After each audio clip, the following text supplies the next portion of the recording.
Discuss regarding, first of all, coming weekday it is we will be meeting this week. After past week we have discussed regarding the healthy habits, and today I will be discussing something which is very common and one of the most we can say neglected condition. And if you know or not, this is responsible for 1/3 of the deaths. It is linked with the heart, it is linked with the brain, and it is linked with the kidney, and what we call as a hypertension. So this disease is not a single disease, but we can say the fertile land for all these three problems. Means if you are not taking control, it will take a toll, and most of the time it is silent. So let us understand what basically hypertension is. So what are the things we should know, and what are the things we should take control before the disease take a toll? Sorry.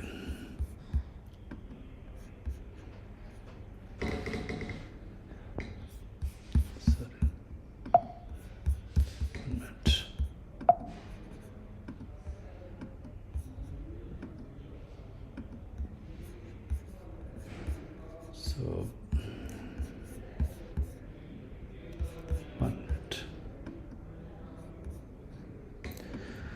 So hypertension, what we should know. So let us come for the blood pressure. So everybody is having blood pressure. Means pressure under control is good thing, but the pressure if it is going out of control is a bad thing. हर आदमी को blood pressure होता है, बिना blood pressure के कोई आदमी जिंदा नहीं रहता है. सो लोग बोलते हैं हमको बीपी है, सबको बीपी है, लेकिन आपका बीपी कंट्रोल है कि नहीं, that is more important. So what exactly blood pressure is. So by the God gift we are having a pressure that has been calibrated. मतलब हम लोग कहते हैं हर आदमी का एक लेवल का ब्लड प्रेशर मेंटेन रहता है. ये ब्लड प्रेशर अगर बढ़ जाता है for some time it's okay, but लगातार वो अगर एक लेवल पर बना रहता है जो कि आपके सर्कुलेशन को अफेक्ट करे, देन वी से इट इज़ अ हाइपरटेंशन. और उसके लिए एक वैल्यूज़ दी गई है जिसको हम लोग एज के अनुसार और बॉडी कंडीशन के अनुसार, मीन्स डिजीज़ के अनुसार बोलते हैं कि ये टारगेट हम लोग मेंटेन करेंगे जिससे कि लॉन्ग टर्म में पेशेंट को प्रॉब्लम नहीं होगा. So blood pressure basically is the lateral pressure, means the pressure which is applied on the lateral wall of the blood vessels, arteries, which we measure by the symphenometer, means इससे हम लोग को पता चलता है कि हमारा ब्लड प्रेशर कितना है, और उसी पर हम लोग डिसाइड करते हैं कि आप नॉर्मल ब्लड प्रेशर है आपका या आपका हाइपरटेंशन है. So there is a range, और जैसे जैसे ब्लड प्रेशर बढ़ता है वैसे वैसे बॉडी के अंदर में चेंजेस आते हैं.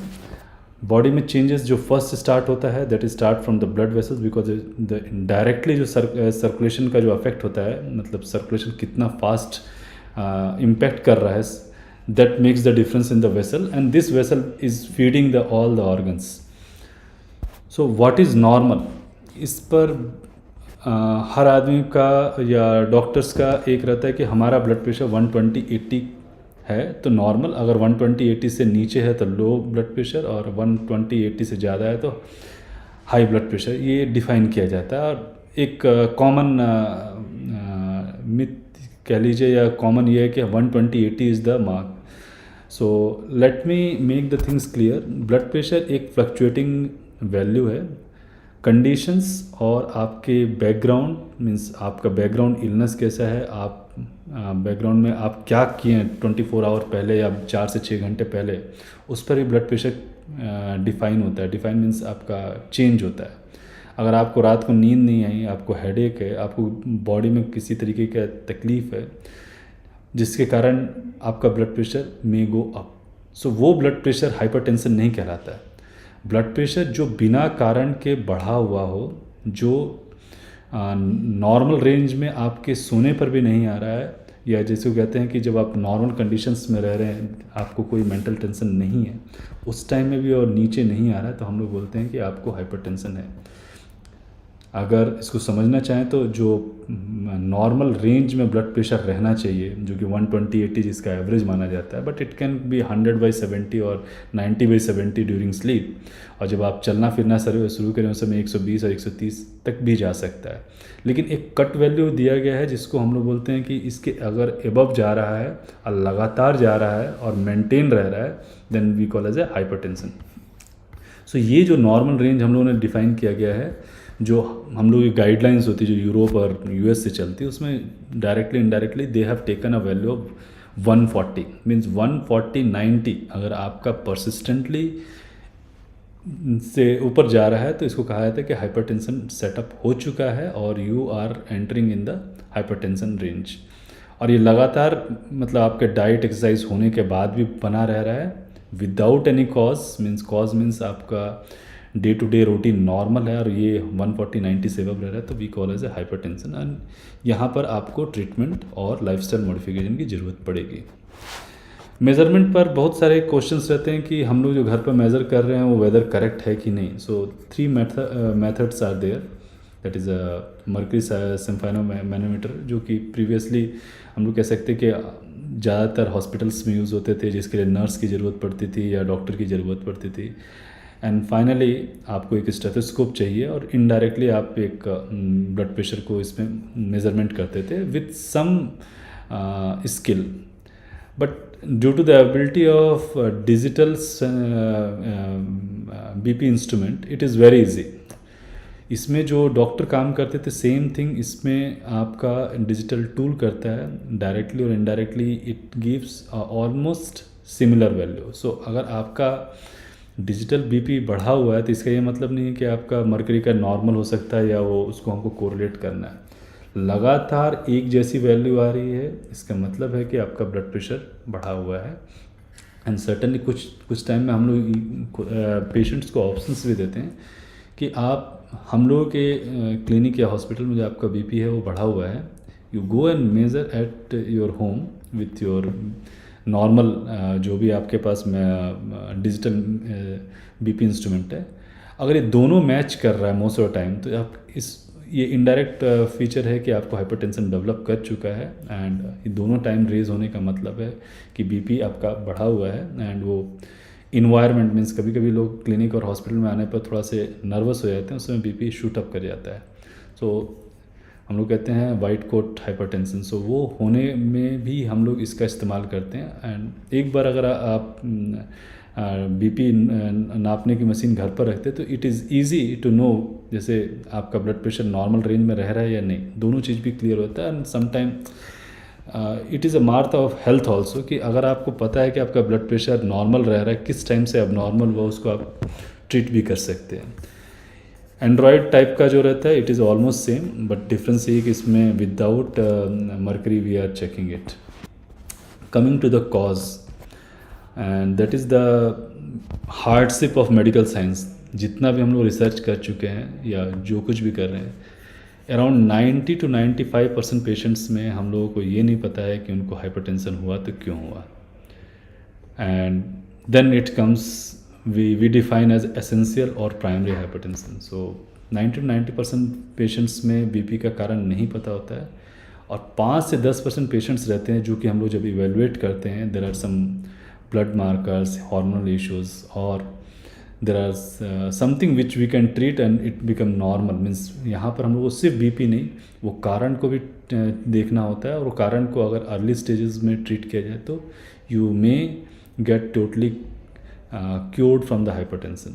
सो ये एक टोटली डिफरेंट सबसेट है जिसमें कुछ हार्मोनल इश्यूज़ के कारण भी होते हैं और कुछ ट्यूमर्स डेवलप करते हैं जिसमें हार्मोन रिलीज़ होता है and that lead to hypertension.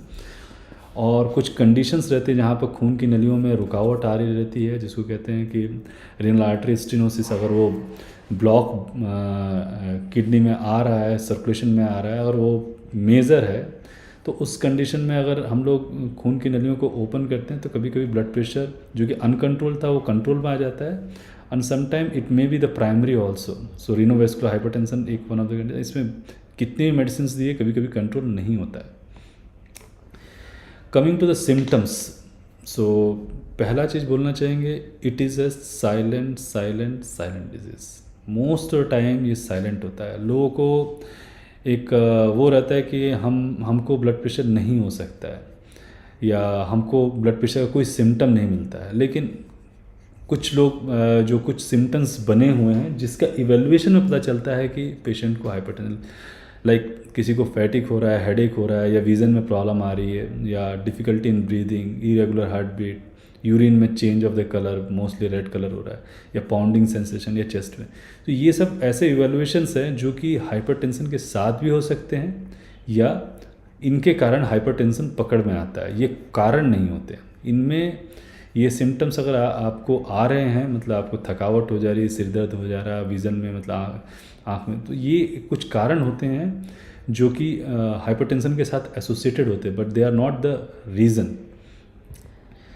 और क्या चीज़ हाइपरटेंशन होने से होता है, सो ये ज़्यादा इम्पॉर्टेंट है। So starting the most important is stroke. Hypertension का जो सीधा सबसे ज़्यादा असर जो पड़ता है वो ब्रेन पर पड़ता है। ब्रेन के सर्कुलेशन जो धीरे धीरे करके कॉम्प्रोमाइज़ होता है due to the change in the vessel, जो कि हम कहते हैं ना कि ब्लड प्रेशर अगर ज़्यादा दिन तक बढ़ा रहा तो उसका इम्पैक्ट क्या होता है। तो सर्कुलेटरी इश्यूज स्टार्ट होते हैं, एंड वो सर्कुलेटरी इसी कहाँ पर हो सकते हैं। Brain is the most targeted organ, उसके बाद हार्ट और किडनी। सो ये 3 ऑर्गन्स पर सबसे ज़्यादा अफेक्ट पड़ता है, और उसके कारण हार्ट अटैक हो या heart failure, either of things is possible. खून की नलियाँ जो आँख में रहती हैं, eyes that are also get affected, so vision पे प्रॉब्लम आते हैं। एंड समटाइम जो सर्कुलेटरी इश्यूज़ अगर अनकंट्रोल्ड रहते हैं तो इरेक्टाइल डिस्फंक्शन या सेक्सुअल डिस्फंक्शंस में भी ये प्रेजेंट कर सकता है। ये तो सारी बातें हुई कि what are the things, duration of illness, duration of treatment. So we call as hypertension is a life long disease.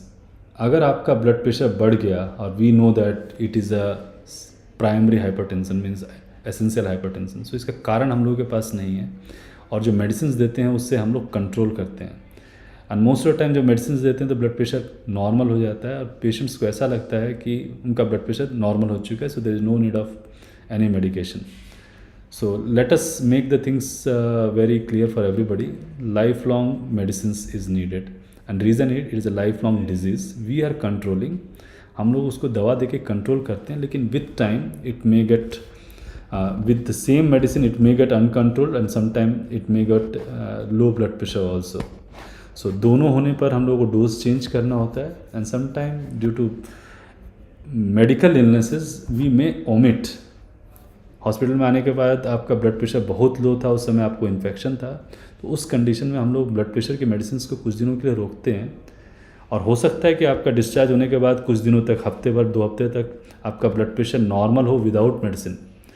वो सारी कंडीशंस में हम लोग ये बोलते हैं कि आप अपना ब्लड प्रेशर चेक करते रहिए, और वो आउट ऑफ रेंज जा रहा है, then you have to start the medicine again. Medicines बड़े फिक्स्ड हैं, एंड मेडिसिन्स पर हम बहुत ज़्यादा बोलना नहीं चाहेंगे, क्योंकि ये आपका डॉक्टर डिसाइड करता है।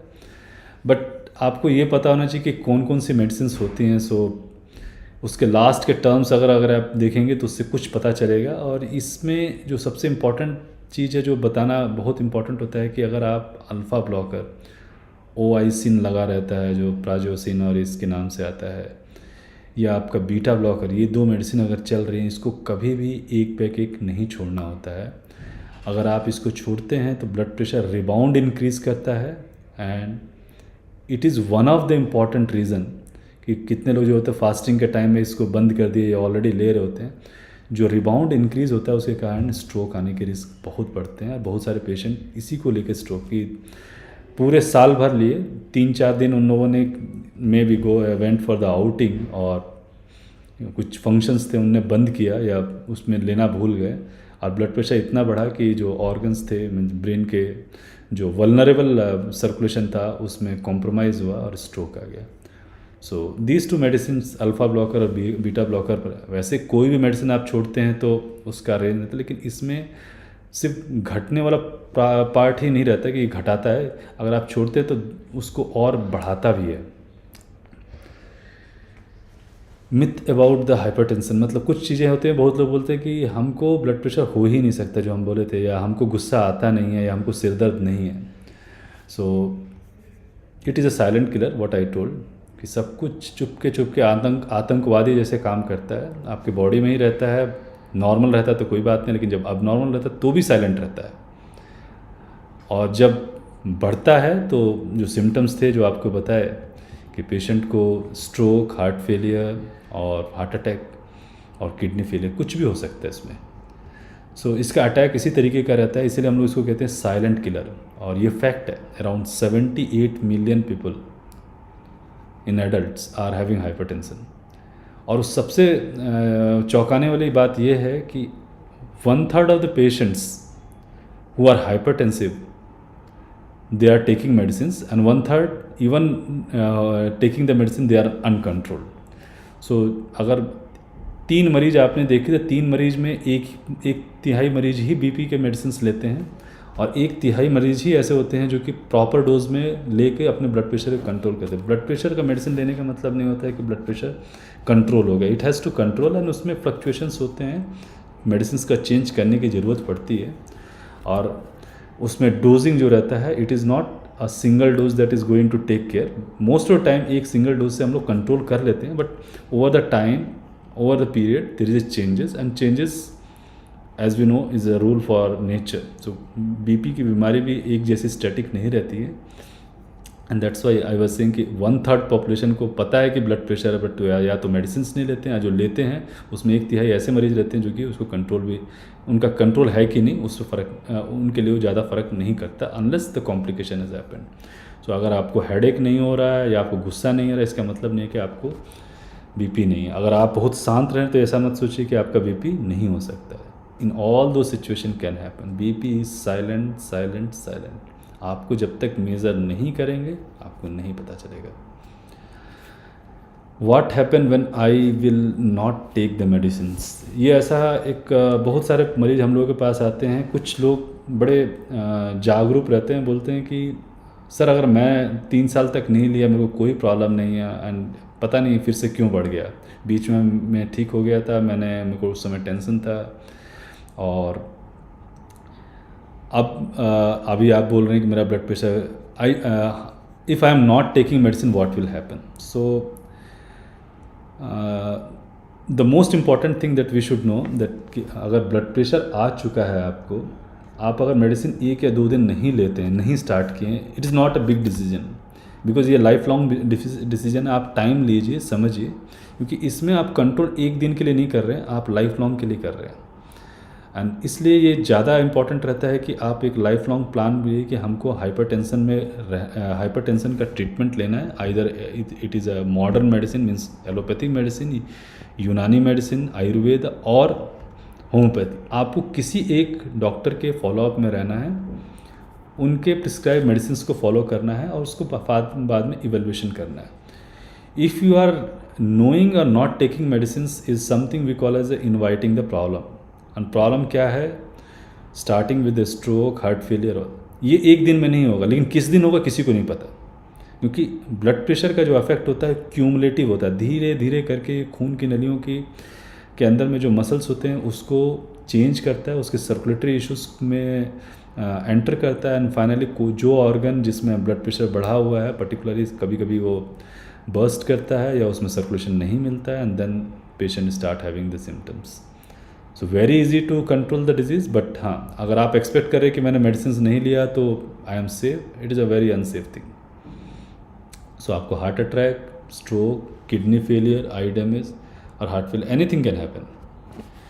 Coming to diet and salt intake, इसके बारे में बहुत लोगों को कन्फ्यूज़न रहता है क्या खाएं क्या ना खाएं, क्योंकि सब चीज़ में नमक रहती है और नमक को हटाना इतना ईजी काम नहीं है। And as a doctor I suggest for everybody, restrict the salt.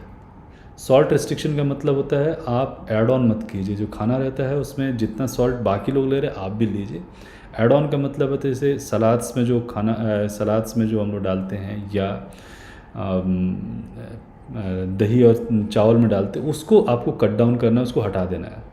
और कुछ खाने रहते हैं जिसमें बहुत ज़्यादा सॉल्ट रहता है। द ईजीएस्ट एग्जाम्पल इज़ कोई भी canned food, they are preserved in the salt, so उसको आप कभी मत टीच कीजिए।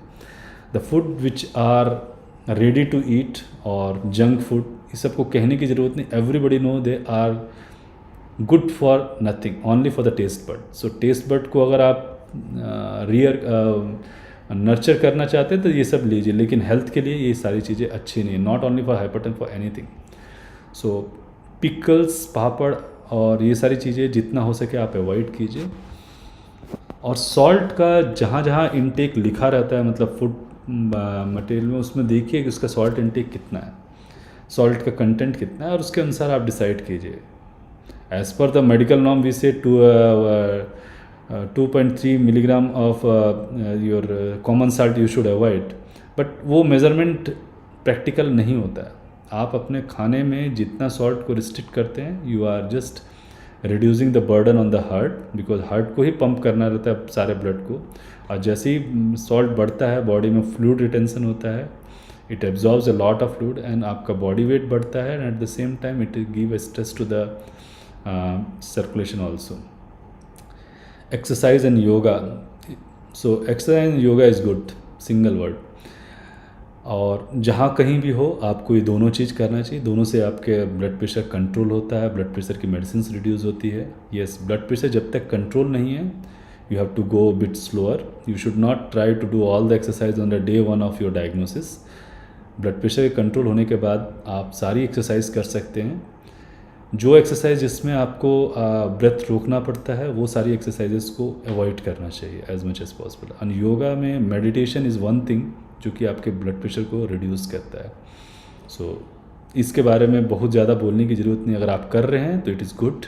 It is not only good for hypertension, it reduces the your risk of sudden death, risk of heart failure, risk of heart attack, stroke, और साथ में आपका longevity, मतलब आपका इस पृथ्वी पर कितने दिन आप रहेंगे उसको प्रोलॉन्ग करता है, if God wish. Low BP, so low blood pressure के बारे में एक important concept we should differentiate. Low normal BP and hypotension दोनों अलग अलग चीज़ें हैं। Hypotension is more like a medical emergency. Low normal BP कहते हैं कि हर मरीज का जो ब्लड प्रेशर होता है या आदमी का ब्लड प्रेशर एक जैसा नहीं रहता है, और एक टाइम पर वो रिड्यूस भी हो सकता है। लेकिन कुछ ऐसे लोग हम लोगों ने देखे हैं जिनका ब्लड प्रेशर 90/70 है या इवन 80/50 पर, they do all the activity without any compromise. जब ब्लड प्रेशर चेक किया जाता है तो ये पाया जाता है कि उनका ब्लड प्रेशर 80/50 है, और ये एक बार नहीं, परसिस्टेंट रहता है 90/। सो ये उस मरीज का should be differentiated from the hypotension. Hypotension means blood pressure drop होना, which is most of the time उनका 110/70. We say as it is a low normal, it is continue. But all of a sudden 75/55 हो रहा है, patient को giddiness start हो जा रही है, पेशेंट को स्वेटिंग स्टार्ट हो जा रही है। ऐसे सिचुएशन में we call as this is a hypotension. You have to omit the next dose and better you take and tea, coffee, electrolyte and reach to the hospital. So hypotension is a different thing, low normal BP is a different thing. 90/70 is also a normal BP and it needs no medication. क्या चीज़ नहीं करनी चाहिए, don'ts for the BP. सो दो important thing है, medicine आप मत बंद कीजिए, medicine without instruction of A doctor, that you should not do. और वल्सल्वा मैनुअल मीन्स बहुत लोग बाथरूम में जाते हैं, कॉन्स्टिपेशन का प्रॉब्लम रहता है, they start pressing, and pressing जब करते हैं तो इसका दो इम्पैक्ट होता है। One is on the your heart circulation and second you are raising the blood pressure also to get particular things out. So Valsalva manoeuvre is a very dangerous thing, particularly for the heart patient और hypertension. So जहाँ हो सके इसको avoid कीजिए, and that is one of the reason कि bathroom में जाके बहुत सारे लोग कोलैप्स करते हैं, डेथ भी करते हैं हार्ट मरीज। सो ये जो इंस्ट्रक्शन है, it is not only for the BP patients, it is for the all the patients who are having heart diseases. Self medication, आज के टाइम में when everybody is having BP instrument at home, मतलब अपने घर पर आप BP check कर सकते, तो ये ऐसा ज़रूरी नहीं कि आपको 600 किलोमीटर और 500 किलोमीटर आके अपने डॉक्टर को दिखाना। अगर आपका पहला इवेल्युएशन हो चुका है और आपको सिर्फ बीपी की प्रॉब्लम है, you can still continue the medicine, take consultation when your blood pressure is fluctuating, and depending upon the investigation and urgency you can, क्योंकि एक बार ब्लड प्रेशर के बारे में आपको नॉलेज हो चुकी है ब्लड प्रेशर क्या है, क्या चीज़ पर आपको डॉक्टर को के पास पहुंचना है या नियर बाई सेंटर पर पहुंचना है, ये सारी चीज़ें क्लियर हैं, तो मोस्ट ऑफ टाइम अगर आप मेडिसिन ले रही हैं और आपके कुछ kidney function, creatinine, urea, all those things और ब्लड प्रेशर कंट्रोल है, it is indirectly mark that the BP medicine is working well and it is under control as per the manometer. So कौन सा symptom है जिस पर आपको तुरंत doctor के पास पहुंचना है? सो चेस्ट पेन, और ये चेस्ट पेन में हम नॉर्मल चेस्ट पेन नहीं कहेंगे, anginal chest pain means chest में हैवीनेस आ रहा है और that you are not able to means कोई काम नहीं कर रहा, जैसे ही आप काम करना स्टार्ट करें वो हैवीनेस बढ़ जा रहा है and at the same time you are getting sweating, और पेन जो है सिर्फ चेस्ट तक नहीं, वो हाथ में भी जा रहा है, नाभि तक जा रहा है या जॉ बोन पर जा रहा है, इसको कहते हैं एंजाइनल। तो एंजाइनल चेस्ट पेन अगर कभी भी हो रहा है, ये हार्ट अटैक का फर्स्ट सिम्टम है and you should reach to the nearest centre, not the doctor who is treating. वहाँ पर ECG होगा, बहुत सारी चीज़ें क्लियर हो जाएंगी आपको हार्ट अटैक है कि नहीं। So anginal chest pain, heaviness in chest, जो कि जो वज़न जैसा सीने में लग रहा है और वज़न चलने पर बढ़ रहा है, अब बैठने पे कम हो जा रहा है, with sweating and weakness is a mark of hypertension, is a mark of cardiac chest pain. Heart के कारण है, उसको तुरंत एड्रेस करना है द नियर सेंटर में जो भी होता है। दूसरा आता है गिडीनेस। गिडीनेस दो कारण से आ सकता है, आपकी जो बीपी की मेडिसिन है उसका अगर अफेक्ट कभी कभी ज़्यादा या कभी गलती से आपने डोज ओमिट करके डबल डोज ले लिया है, या even the same medicine in during illness, मतलब आपको बुखार वगैरह है और उस टाइम में आपने मेडिसिन लिया है, तो हो सकता है कि वो मेडिसिन कुछ ज़्यादा काम करे या अपना डिहाइड्रेशन हुआ तो ब्लड प्रेशर ड्रॉप कर गया, तो उस कंडीशन में भी आपको पहुंचना है। कभी कभी हार्ट रेट कम भी हो जाती हैं कुछ मेडिसिन पर। So giddiness is also, giddiness, dizziness, मतलब चक्कर जैसा आ रहा है वो आप तुरंत पड़े। पाल्पिटेशन मीन्स धड़कन आना। सो धड़कन आना मेडिसिन विथ मेडिसिन स्टार्टिंग में कुछ मरीजों में रहता है, कुछ मेडिसिन पर ये पाल्पिटेशन कम भी होते हैं, लेकिन अगर आपने मेडिसिन ओमिट कर दिया, पाल्पिटेशन आ रहा है, तो इट में भी कि वो आप मेडिसिन बंद करने के कारण है। लेकिन कभी कभी पाल्पिटेशन का जो सबसे इम्पोर्टेंट कारण रहता है कि कोई नई इलनेस स्टार्ट हो रही है and it is more related to the arrhythmia, heart beating बढ़ रही है, और इफ़ इट इज़ अनप्रोवोक, बिना कारण के हो रही, तो it should be evaluated by a cardiologist. Sign of stroke, so ये इम्पॉर्टेंट रहता है। कभी भी बीपी के मरीज़ में अगर आपको कुछ ऐसा लग रहा है कि वो एक हाथ उठा नहीं पा रहे हैं, या उनका मुंह टेढ़ा हो रहा है, या उनको हेडेक हो रहा है जो कि which is associated with vomiting, blurring of the vision, ये सब रेड फ्लैग साइंस है जहाँ पर आदमी को बिना मिस किए हुए एट द अर्लीस्ट इमरजेंसी में पहुँचना चाहिए। और वहाँ पर आपकी मेडिसिन को मॉडिफाई करके कुछ ऐसी मेडिसिन रहती है जिससे कि स्ट्रोक को इनिशियल ट्रीटमेंट में पेशेंट की पूरी रिकवरी हो जाती है। So stroke is one of the most important and deadly complication of hypertension. सबसे ज़्यादा ब्लड प्रेशर का जो अफेक्ट होता है वो ब्रेन पर आता है, ऐसे सारे ऑर्गन्स पर अफेक्ट करता है, लेकिन stroke is one of the most common presentation of hypertension. So जो लोग बोलते हैं कि हमको ब्लड प्रेशर नहीं है, उन लोगों को तभी पता चलता है जब उनको स्ट्रोक होता है, क्योंकि स्ट्रोक होने के बाद ही पता चलता है कि इनको ब्लड प्रेशर था and blood pressure was one of the reason. So stroke के साइंस मतलब वीकनेस आ रहा है हाथ पैर का, या झंझनाहट हो रही है एक हाथ एक पैर में, या आपको गिडनेस लग रहा है, ब्लरिंग ऑफ विजन हो रहा है, या एनी न्यूरोलॉजिकल सिम्टम्स आप देख रहे हैं जो कि पहले नहीं थे हाइपरटेंशन मरीज में, then they should reach directly to the doctor और the emergency nearby. Syncope means loss of consciousness, मतलब ऑल ऑफ ए सडन आप बेहोश हो गए थोड़ी देर के लिए। ये ऐसा हो सकता है कि जो एल्डरली पेशेंट्स रहते हैं उनमें जो मेडिसिन हम लोग देते हैं, कभी कभी इंटर करंट इलनेस में बुखार वगैरह हुआ और वो सारी मेडिसिन चलती रहती है, किडनी का कुछ फंक्शन अब नॉर्मल पहले से था या बॉर्डर लाइन था, मेडिसिन चलने के कारण वो ड्रग का इफेक्ट कुछ ज़्यादा आने लगता है, उसमें आपका हार्ट बीटिंग या तो बहुत लो हो सकता है या बहुत फास्ट हो सकता है, कभी कभी पोटाशियम का लेवल अप एंड डाउन होता है। तो ये सारे कंडीशंस में आपको सिंकोप मीन्स बेहोशी आ सकती है। सो जब भी बेहोशी आई उसको नज़रअंदाज मत कीजिए, वो आपके हार्ट बीटिंग लो होने के कारण हो सकता है या पोटाशियम या कुछ इलनेस के कारण है, एंड उस सिचुएशन में आपकी मेडिसिन को मॉडिफाई करना और उस कॉज को इवेलुएट करना बहुत इंपॉर्टेंट होता है, because there is a very short window between syncope and sudden death. So कभी भी ऐसा होता है तो आप तुरंत अपने डॉक्टर से मिलिए, नियर बाई सेंटर में जाइए एंड ट्रीट कराइए।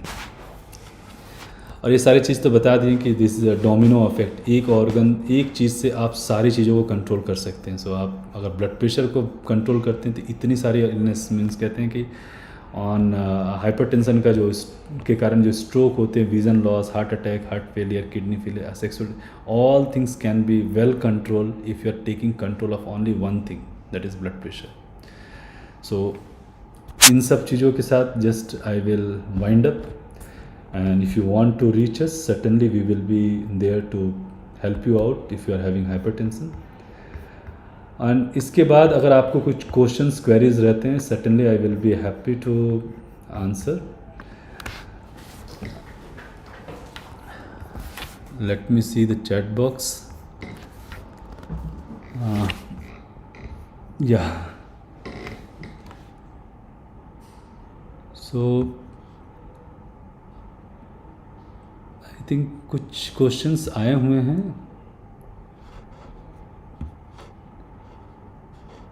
या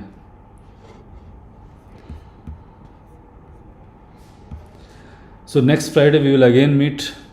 मोस्ट ऑफ द क्वेश्चन जो पूछे गए, मोस्ट ऑफ द क्वेश्चन का हम लोगों ने आंसर दे चुके हैं। And if you are still having any question you can still post.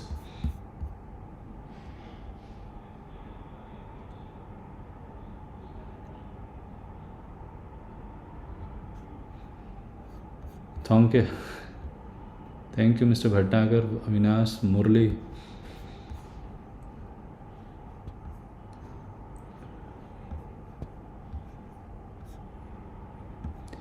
So next Friday we will come with one important discussion, that is how to identify that you are having heart disease. So it will be on heart disease symptoms and how to identify. Hope we will meet next time. Thank you so much.